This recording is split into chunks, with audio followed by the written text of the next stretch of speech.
Trump, my pal, what are you doing?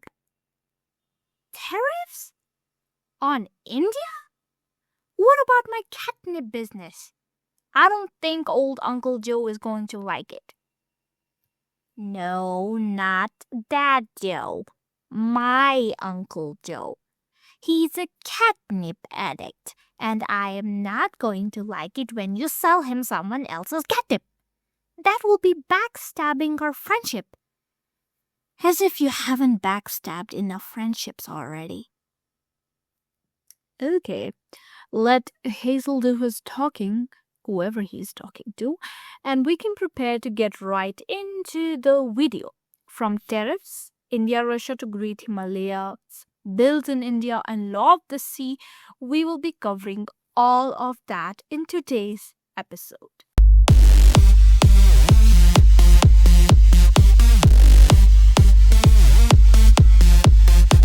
Tariff! 50% tariff! Holland has lost his mind.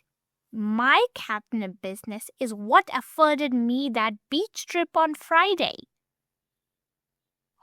Holland? Who's that? The one I was talking to. Holland Trump. My friend. He's a catnip dealer. Oh, I thought you were talking to Donald Trump. Never mind. You were talking about tariffs. Do you understand what they are? Of course I do. Who do you think gave Trump the idea about putting tariffs? Wait, Holland or Donald? Donald, of course. Oh, okay.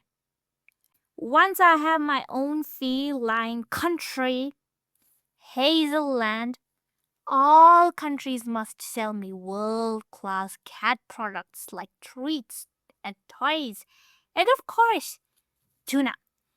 All non-cat products, though, will face a tariff. And what will that do, you may ask? Well, for that, you must understand what a tariff is. Essentially, all non-cat products imported will face taxes that will increase their prices. The price increase will deter the cats from buying non-cat products, and that will ensure felines always buy cat treats and tuna. Now, this tax is what we refer to as tariff and is imposed for one or more of four reasons. To raise revenues, protect domestic industries, protect domestic consumers, and of course, national interests. For instance, Hazelland putting tariffs on non-cat treats is a matter of national interest. While Hazel may impose tariffs for national interests only, countries around the world put tariffs for a mixture of reasons and not just one. Always complicating things, you guys. What are you allergic to a simple life? Well, because things in international trade aren't always simple. Just like how tariffs may seem harmless, but they can actually create problems like trade wars. You mean if I impose tariffs, I get to start a war? Well, count me in. Violence and you really go hand in hand. Okay, by the way, trade war doesn't necessarily involve fighting on ground physically. It actually means fighting, but using tariffs, halting import, export, and all of that. Boring. Because if I get into a trade, nuclear is the only option for me. I admit I don't have a nuclear thingy yet, but once I do, there ain't no stopping me. Well, here's a fact for you. India is facing tariffs not necessarily because US has national interests, but actually because, as claimed by US, India is trading with Russia and Russia is involved in a war with Ukraine. Oh, Vladimir, what have you done? Vladimir Putin? No, I'm talking about Vladimir Nilin, my old pal from North. And what has he done? Upset Holland? Now he is hitting my catnip business. Oh, you seem to have, complicated friendships. Stop the war now. Holland is destroying my catnip business, Nilin. My catnip business. What to do? You and Vladimir Nilin must be old pals. Why, yes, you are right. Our families have had ties way back when India had just gotten independence. Oh, just like India and Russia. How far back are we speaking again? 1947. Well, it started mildly, but warmed in the mid 1950s. That ain't a relationship. That a bad heater that took more than 3 years to heat up. Okay, but once the relationship warmed up between India and Russia, there was no looking back. You never look back in diplomacy. In 1971, we got the Indo-Soviet Treaty, and Russia even backed India during the Bangladesh Liberation War. Always good to have a backup, even in diplomacy. Yes, well, diplomacy can also arise due to countries sharing a common ground, like during the Cold War era. Cold War? What? Was it fought in Antarctica? No, Hazel, Cold War is not literally Cold War. It means something else. But yeah, so India chose to remain non aligned during this era. But that did not impact their relationship with Russia because both of them had a common ground against Western influence. Isn't that like half of the world's diplomacy? Literally to counter Western influence. Colonization. Ah, that old thing. Well, over the course of many years, India and Russia have built their relationship on many things, particularly trade in oil and defense equipment. The S 400 defense system played a huge role in the recent Operation Sindoor, and Russia is India's top oil supplier, which is one of the major reasons behind those tariffs we talked about earlier.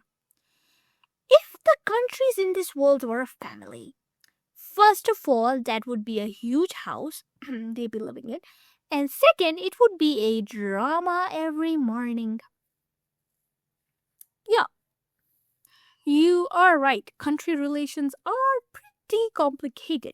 For instance, while India and Russia do share good ties, India doesn't always align with Russia. Russia has good ties with China, but India does not. Plus, Russia's war in Ukraine has put India in a tricky position. Well, on one hand, they must keep good ties with Russia, on the other, they cannot kind of openly support a war. Sheesh. I'm starting to rethink my plans about my own country. Listen, I am a pretty straightforward person, so this whole complication will drive me crazy. Don't worry. I don't think any country is going to bother about your diplomatic choices. Oh, yes, I forgot. They'd be scared of me. You know, there is one thing Russia can never hand to India. What would that be? Siberian cold winds. Why? Does Russia like holding them? Well, no. But it's actually the consequence of the Great Himalayas. And it is this very chain of mountains in Asia that houses the tallest mountain in the world that I have scaled. When?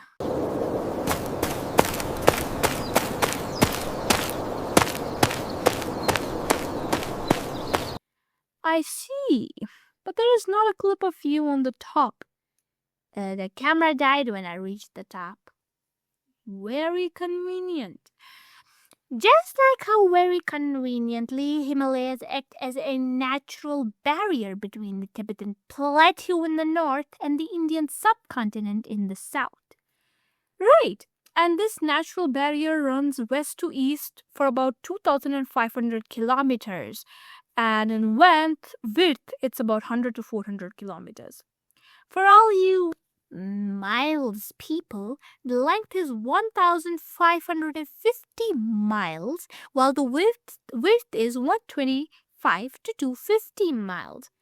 And all of you felines out there, the length is 55,000,000 cats put together.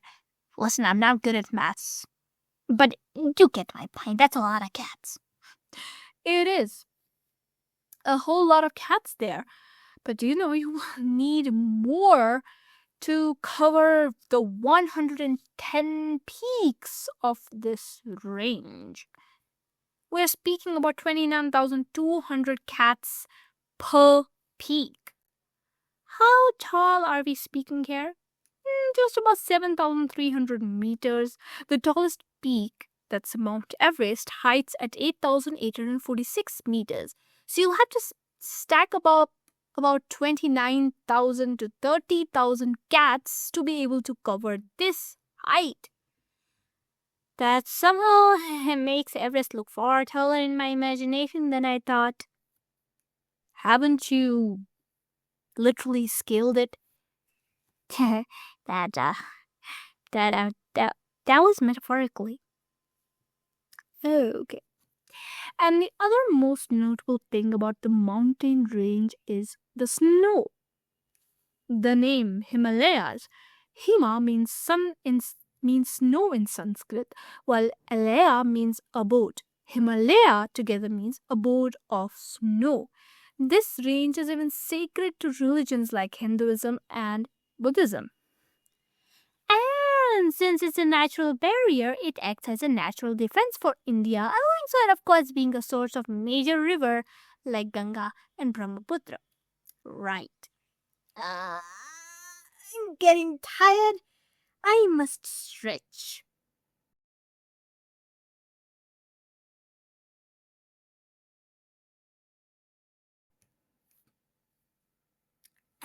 I must tell you now.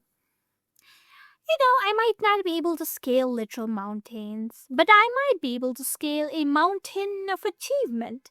You are well aware of my dreams and ambitions. I have found a way to get Aadhar for cats. Interesting. Apparently, it must come as a bill in the parliament. And lucky you and me, I have learned a bit about the process. Okay, there are 3 types of bills. Which one concerns yours? Well, for the purpose of my needs, it will be an ordinary bill, one that is on any matter not financial. We also have the financial and the money bill, but we are not concerning ourselves with that. That does not include my problem. I was also thinking about the constitutional amendment bill, but I'll have to look into that carefully. Okay, I'm all ears. What is your plan? An ordinary bill must go through 3 readings and 3 stages before it even comes near to being passed. So, to start off, I was thinking about bribing a minister into bringing up the bill in the parliament for the first reading. Bribing? You are right. It's a really bad idea. Bad idea. I must threaten him with my claws. That's worse. Then I will have it published in the Gazette before the introduction in the House. That way, I won't need the House's approval on introducing the bill. That is first reading. We're done with the first step. Okay, you really have thought it through. And then Then we come to the second reading. Now, this is where the journey becomes treacherous. My poor Bill must find a lot of analysis and scrutiny. Okay. What are the 3 stages of analysis and scrutiny? Well, first of all, it must go through a general discussion, where the House generally discusses all the classes of the bill. Then it is passed on to a committee which further scrutinizes it, and then it moves to a consideration stage where yet again the bill is discussed clause by clause, the amendments are discussed, and we get the bill. Ooh, sure looks tough for the poor Bill. See? I told you it's treacherous. Well, after this, if it comes shining out on the other side of the second reading, it enters the final third reading. This one is kind of tricky because here I must ensure that the house where the bill has been put passes the bill with the majority. Great! Not great. Another set of torture for the bill is on the way, because after this, the bill must enter the second house, where it can be passed. It can be passed with amendments, where it is returned to the first house, or it might not be passed at all. Or you know, the house just procrastinates on the bill. That happens. So, for me, the first step is crucial. Because once the bill is passed in the second house, it goes on to the president for assent. How are you sure the president will assent?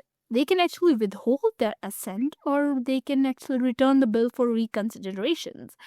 The bill could end up through another cycle of torture. Poor Bill. But don't worry, I'm good friends with the president. She will pass it for me. I see. So you have found a way for yourself to get an Aadhar. I'm proud of you. I would still ask you to reconsider your very first step. The first one where you were, bribing the minister. Correction. Threatening him. Yeah, that. No, please don't. Please don't threaten. Do you know I come from the line of pirates? They always threaten their way through. So will I. I must keep the lineage alive.